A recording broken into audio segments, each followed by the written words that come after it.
So Samsung is all set to unveil the Galaxy Note 20 and Note 20 Plus this August, but it's not something special cause we have seen most of the specifications in the S20 Ultra, like 120Hz refresh rate, 108 megapixel camera sensor and whatnot.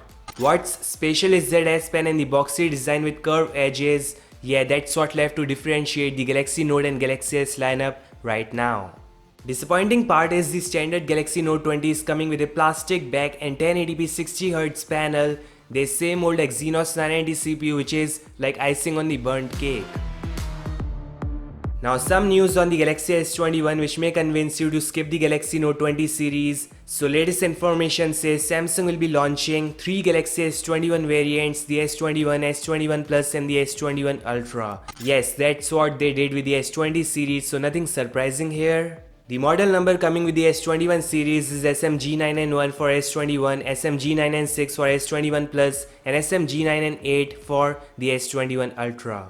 They say Samsung may launch only 128GB and 256GB variant of S21 series and may skip the 512GB model cause people are spending less in this COVID-19 situation, and that is fine cause Samsung do provides an expandable storage option.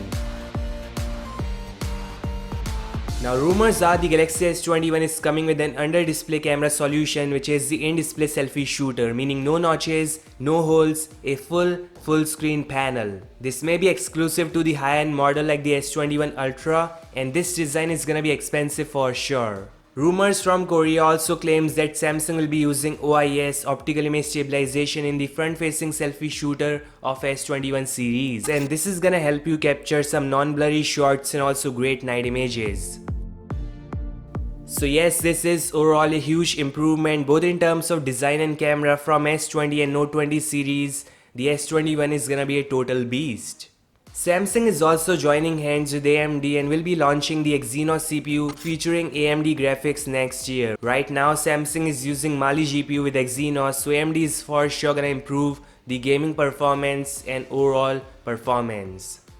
You may or may not see this combination in the S21, however the S21 is gonna feature a decent Exynos 1000 CPU with ARM's newest Cortex-A78 and Cortex-X1 Super Core, and this is same Qualcomm is using in the Snapdragon 875 flagship CPU. The Exynos 1000 CPU will be based on 5nm process and even Windows PC might use this SoC, so you can assume how powerful it's gonna be.